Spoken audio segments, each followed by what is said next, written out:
I completed my longest Federal Express route of 2023 so far using my Sprinter van. And I'll show you on this segment of the Gig Geezer. If this is your first time checking out the Gig Geezer, if you're a returning visitor of the Gig Geezer, hey, thanks for coming by. And if you would not mind, hit that subscribe button, give my content a thumbs up, share my content among others, and I definitely welcome your comments in the section below. Now, this segment of the Gig Geezer is it's going to look like I kind of pieced it together, but it's not. I've just finished my longest Federal Express route of 2023 so far.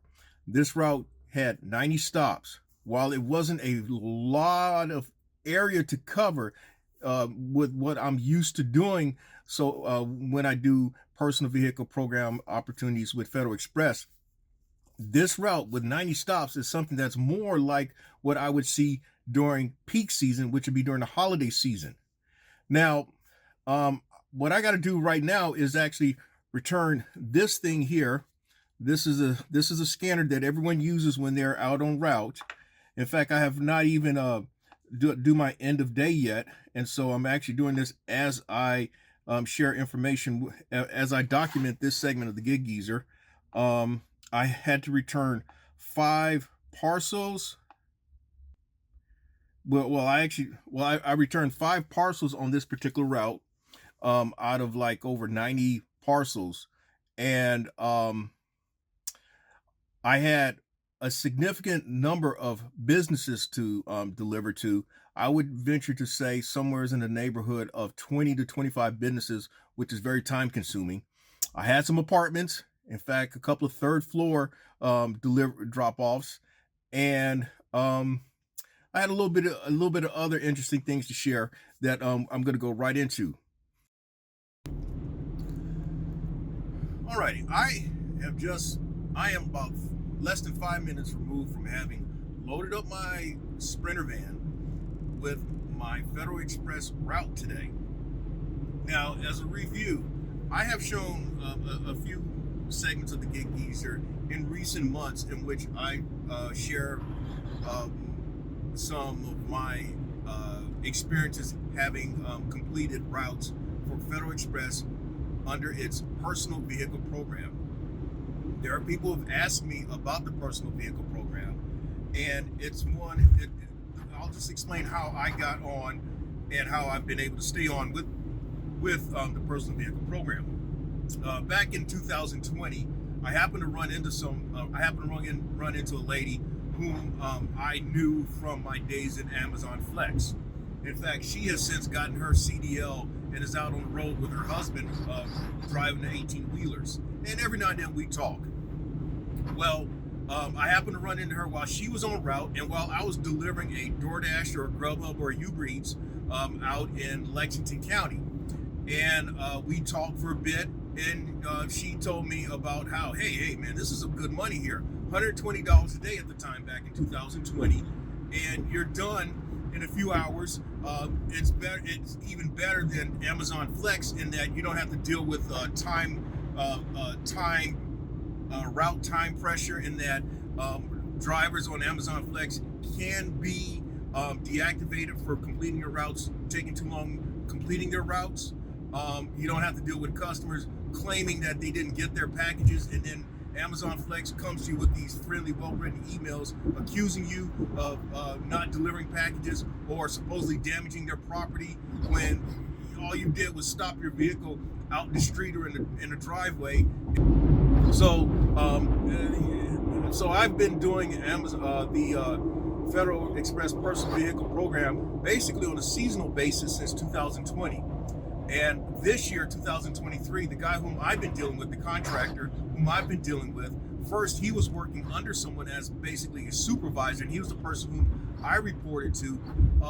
Last year, he actually he started his own corporation, and he has his own employees now, and technically I am one of his employees. It's kind of a hybrid W-2 1099 situation in that he takes out taxes for my per diem work. I get paid $150 a day for the routes that I complete. but he takes out taxes, and I'm able to claim the miles and whatever expenses that I incur completing the route. So on this particular segment of the Gig Geezer, I shared my return to doing the personal vehicle program, and it was a fucked up route that day, and I've shown a couple others. Now when he approached me again after peak season 2022, this is when he told me that he was able to acquire more territory, and so there will be work throughout the year. It wasn't guaranteed that it would be like during peak season, but that there would be opportunities throughout the year. And so since March, this is like my 6th route that I'm now about to complete, or I'm working. And so I did 3 last month, and and this will be my first one. Well, I did 2 last month in April, 3 in March. And so again, this is my first one in May, and today being May 3rd, 2023. Now, there are postings for people to get on with Federal Express, being an actual employee of basically, I don't want to say it's being an employee of Federal Express though, but you're actually an employee of a contractor with the ground operation. You're basically an employee of a contractor who pays you a per diem. And so I get basically the same as the other guys who wear the uniforms and drive the actual Federal Express marked vehicles.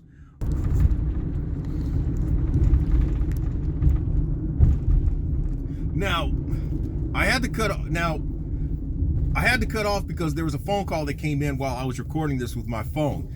And the funny thing about it is that the contractor who I was describing to you, he asked me if I could go back to the station. I'm like less than 10 minutes away from having left the station, and here I am. I've described how I've been doing routes for him for 3 years, and station management or yard management is now making a big fucking deal that I didn't have on a Federal Express shirt. So technically, when we do this stuff, we're supposed to wear something that's markings of Federal Express.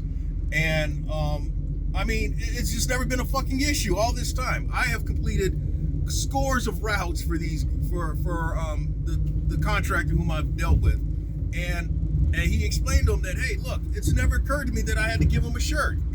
So what's the big fucking deal? But that's pricks being pricks, dicks being dicks. Someone trying to show that they've, their dick still works. So anyway, I've got to go back and pick up a shirt. They asked me, in fact, here's the story behind it. As I was setting up my route, there was a guy coming by, there was 2 guys walking by, and then my contractor's right-hand guy, he had asked me just out of the clear blue, what size shirt you wear, man? And I told him extra large. Yeah, oh, they had a large. I said, well, I'm bigger than what I look. So anyway, hey, I'm 6'3", 215, and folk could be surprised. So I have to wear extra large. Suit size 46, long, athletic cut. My pants size and my suit size has not changed in the last 20 years. My pants size for sure has not changed at least in the last 20, 25 years. And my suit size did go up because I guess very late bloomer in terms of really filling out. So anyway, so when I get back with you, I'm going to be back out on route, having put on a Federal Express shirt. All right, so I've had to cut on and cut off a couple of times.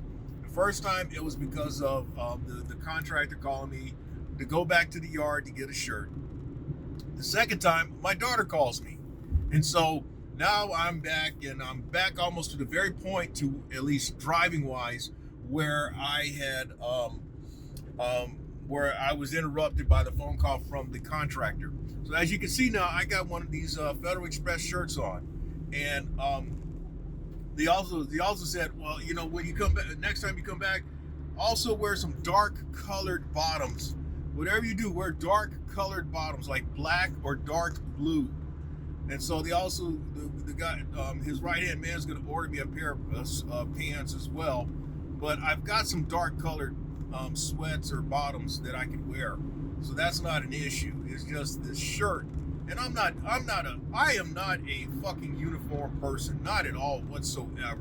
I don't like uniforms for anything. I feel those are dork clown outfits. In fact, what I was a little ambivalent about trying to get on board with Waiter / Bite Squad / ASAP, because my initial memory of the Bite Squad drivers when they were employees and they were able to drive a Bite Squad vehicle was that they wore that clown outfit. They wore those green and white clown outfits, and they look like a bunch of fucking dorks. And so even now I have to correct myself when I'm presenting content, because my initial inclination is to call them Dork Squad because of them wearing those dork outfits. So I mean, as it is right now, I do a Federal Express route once, at most twice a week. And so I'm not so bent out of shape that I can't do it, but it just goes against my personality. So I'm not someone who's thinking about wearing, I mean, like when I bowl regionals in the PBA, you have to wear a shirt with your name on the back. And that's it all. That's what all PBA, even in practice sessions, you got to wear a shirt. Your shirt has got to have your name on in the back. And if you're out on, that's on the regional circuit at a minimum. If you're out on the national circuit, there's certain limitations on what type of sponsorship markings on your shirt. But then you also have to wear slacks. That's been a PBA staple for as long as I can remember. Slacks and having your name on the back of the shirt. And the reason why the PBA did that, I know that I'm going off on another tangent, is because the story goes that while guys were bowling a PBA event, a national event back in the 1960s, so this was almost 60 years ago, the AC went out. And it was so hot in there, guys are wearing tank tops and shorts while bowling a national stop. And so from there, the PBA came up with an image committee, and there's been certain iterations of it. At one time, the guys could not wear facial hair. They had to wear certain type of shirts and slacks. It was, and then they kind of went away from that, where they allowed them to have facial hair, but it was no beards, no sideburns below the ear, no below the ear sideburns, and that was for the longest. In fact, that went until the mid 1990s. And another true story for me, I was offered a job at the PBA working in the PR office, but I turned it down because they didn't allow beards at the time. And so I'm like, no, I can't do it, man.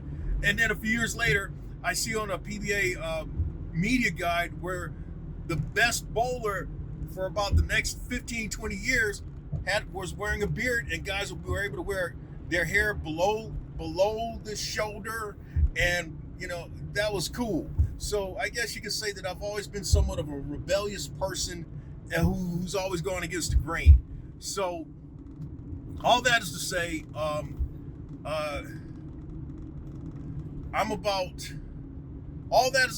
probably less than 10 minutes away, more like about 5 to 7 minutes away from my first stop. And then this stop is 89. It appears to be 89 stops and about 100 parcels that I'll be delivering today. Now, the good thing about this particular route is that this route isn't as spread out. It's rather tight, from what I can tell. It's a more concise area. I'm not having to go way the fuck in the far ends of the contractor's territory that he has, and then come all the way back on another far end of the area of the territory that he has, and then to another far end of the territory. Usually that's the way it works with me. I usually get those fucked up routes, but today it may be easier. And so as I see fit, or as I have an opportunity, because as I've shared as well, I do everything with just my phone, so I don't have a second a second video source, or audio visual source. In fact, today would be a good opportunity. Today would be a very good occasion to do something like that if I had a second audio visual source. So I will fill you in. I will fill you in as opportunities present itself. Now, of all days that I'm doing a Federal Express route, the Freight app is, in fact, the Freight app has been rather active today. I've seen about 5 or 6 $30 tire distributorship orders. In fact, if you check out this particular segment of the Gig Geezer, I highlight a review on the Freight app. And then I also saw a couple other tire distributorship order opportunities as well. So it's not like I'm doing this knowing that I just only made $150 a day. I happen to catch a stacked roadie order that paid $92, and that started my day, in fact. And that's why I'm starting this Federal Express route about an hour and a half later than usual, because I had that money-making opportunity on roadie. I figure I might as well make $92, and that's money that I will be able to access today, as opposed to money earned and money deferred with Federal Express. The way it's set up with my contractor, as with most contractors, you're not paid daily. You're paid weekly, but it's money deferred in that what I earn from Sunday to Saturday of this week won't be paid until Friday of next week. And by the way, this is another shameless plug. I've mentioned in this segment of the Gig Geezer about the dispatching opportunity that I have with 2 tire distributorships and a major retail store. Well, in that situation, it's money deferred to next month. In fact, what you earn this week, you will be paid 30 days later. But that's the way a lot of businesses work. I mean, there's a certain time period for monies to be reconciled and so forth before they're dispersed to the vendors. And so I get it with the gig economy. We've been spoiled in that many of the apps that people work, the more popular apps, you're able to access that money the same day. You're able to cash out the same day. Roadie, by the way, used to be where it was Tuesday. It was like several days after the fact starting out.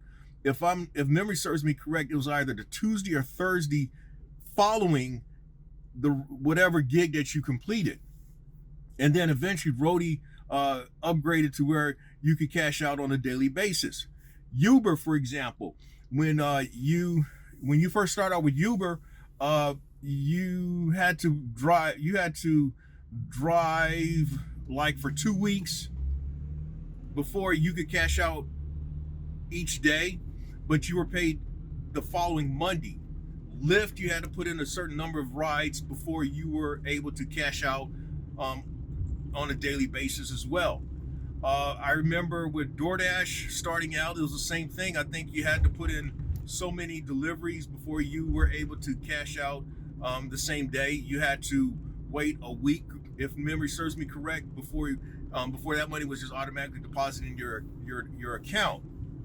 So, hey, it is what it is. I will say this too, in my time now operating a Sprinter/cargo van, I've also had to make adjustments with how money come in, because I'd been spoiled seeing, damn near at least in upwards of $6,000 in a month, money that I was able to access on a daily basis. Now I'm having monies coming in the following week and the following month, later in the month, and so forth. And so that's causing some adjustments for me. In fact, what I have to do is be mindful of certain whatever gigs that I'm doing. I have to make sure that I can kind of cover myself in the interim, because things are still due throughout the month, and they're not waiting on you. So definitely a case of managing your money, managing your business in a certain way. But anyway, I'll get back with you later into this route and give you an update on things. All right, I am just short of 4 hours into this route, and I am more than halfway done with it, and I still got a good number of stops to make. And while this stop has not been difficult in terms of distance covered, there's been a lot of the stops have been in some concentrated areas, but at the same time, I've had a combination of businesses, apartments, and I've had to already. I've already had to. If you ever notice when you get a "We missed you" sticker, I've had to put a couple of those out as well. And then dropping off to businesses, there's always making sure that you drop it off to the correct person. um, Apartments, as I mentioned, I had a couple apartments, a couple of third floor deliveries, so I've had a little bit of exercise today. But that said, I think it was a good idea that they made a big deal about me getting one of these Federal Express shirts, because at the very least, it kind of protects me, or at least it identifies me when I'm in certain situations, because I have dropped off in some delivery situations, and folk have looked at me rather suspiciously, looked at me rather as if I was a rather suspicious person. And in this day and age, given how people are shooting people for just knee-jerk, random, crazy reasons, this does help, because Federal Express is a very identifiable brand. So while I am not so much of a uniform person, I'm okay with it. Again, I say that I am okay with it. So the next time I come back, I'm going to give a wrap up of the route. I'll probably have scribbled down a few more notes. I just want to give some of my quick thoughts of this route. This is an area that I've not worked. Um, we are assigned tip. I actually have been assigned a route number with my contractor. So I know when I go into the yard or into the warehouse yard and park my vehicle, I know where to park. But this route can take me to other sections of Lexington County, and that's what's happened here.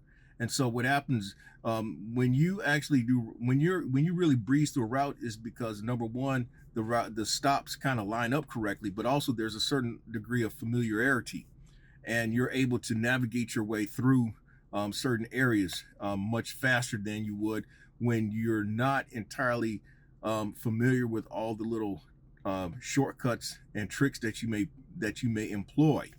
So um, this is definitely better. Again, this is better than some of the other routes that I've had, but at the same time, it is taking some time. In fact, the guy who was loading up his vehicle to the left of me, he was going out to an area that should not take him a lot of time, but it's probably going to take him some time, because because there is a certain degree of unfamiliarity with the stops. Now, this route being 90 stops is actually a long one for a non peak season uh, route. This To have 90 stops, this is rather long for non-peak season. And well, I have rotated through to where now I am basically down to in my organizing the route, I am down to the threes and fours right now, and then what's left are the ones and twos, at least the packages with the numbered series of 1 and 2. And so that means once I get down to the ones and twos, I'm pretty much done. It's hopefully it's going to be a sprint to the finish, but I don't think so, because I saw some business addresses there. But to the right of me here, as you can see, I've got some threes and fours here. These are like my next 10.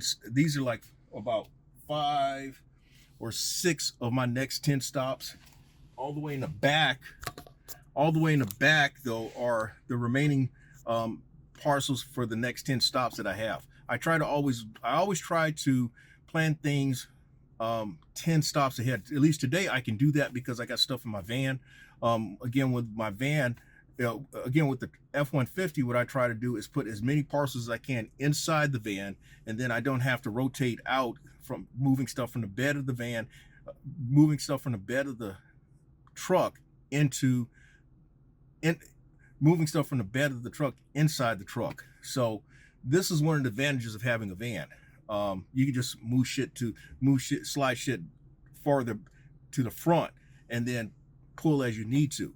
But anyway, so next time I get back with you, it's going to be at the yard. I'll give a wrap up of this particular route.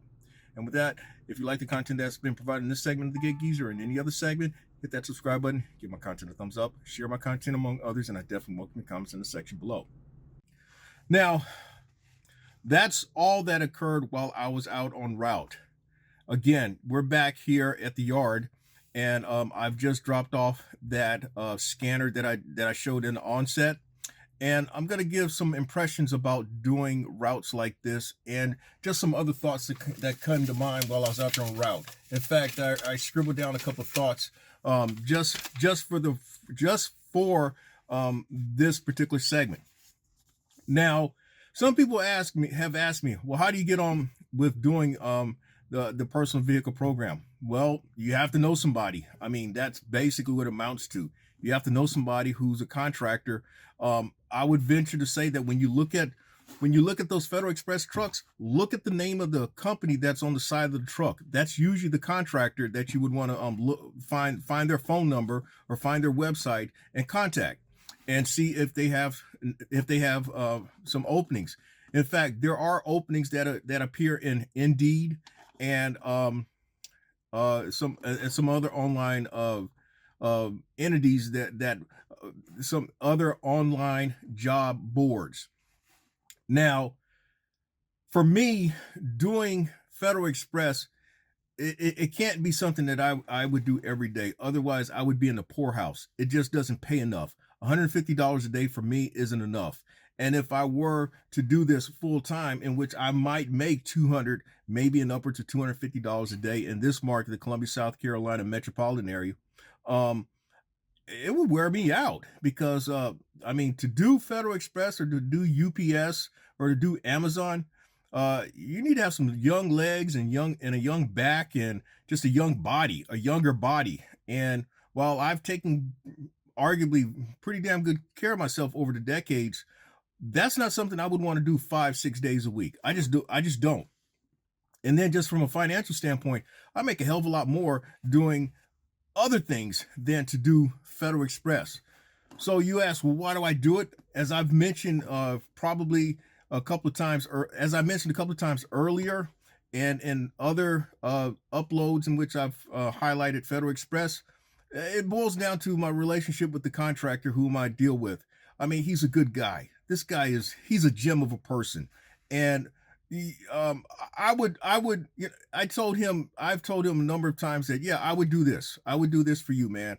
If he asked something of me, I would do it. In fact, he text messaged me last night. He said, hey man, I need you today. I need you tomorrow. Can you come? And I'm like, yeah, I'll do it. Now I see why he asked me to show up today, because God damn it, he had a lot of volume, and he needed somebody who he had confidence who would finish the route and deliver just about